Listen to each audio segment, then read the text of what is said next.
તમને ખબર છે પતિ છે ને એ આખલો હોય છે અને પત્ની હોય ને એ ખીલો હોય છે, જે આખલાને ખીલાથી બાંધીને જ રાખે છે. અને પડોશન હોય છે ને હમ. એ લીલું ઘાસ જેવી હોય છે.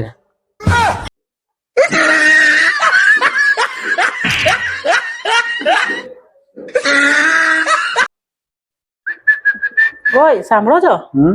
હવે તો આ માર્ચ મહિનો ચાલુ થઈ ગયો, બરાબર? તો તમે મને એ તો કહો કે તમને ફેબ્રુઆરી મહિનો કેમ ગમે છે? ફેબ્રુઆરી મહિનો છે ને એટલા માટે મને બહુ ગમે છે કે ફેબ્રુઆરી મહિનાની અંદર મારે 2-3 દિવસ કચરા પોતું વાસણ ઓછા ઘસવા પડે છે.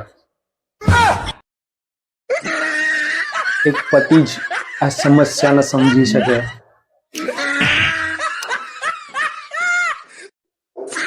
2-3 દિવસ એટલે રાહતના દિવસ.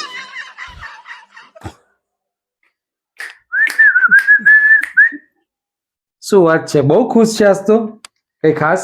હા, આપણી મેરેજ એનિવર્સરી આવે છે ને, તો તમે મને ગિફ્ટ આપશો ને? શું ગિફ્ટ જોઈએ છે તારે? મારે છે ને એવી ગિફ્ટ જોઈએ છે કે સવારે ઉઠી ના મારે રસોઈ કરવી પડે, ના વાસણ ઘસવા પડે, કે ના કચરા પોતું કરવું પડે. એટલે તું સોતન લાવવા માંગે છે એમ ને? 2 જણા હંપીને રહેશો?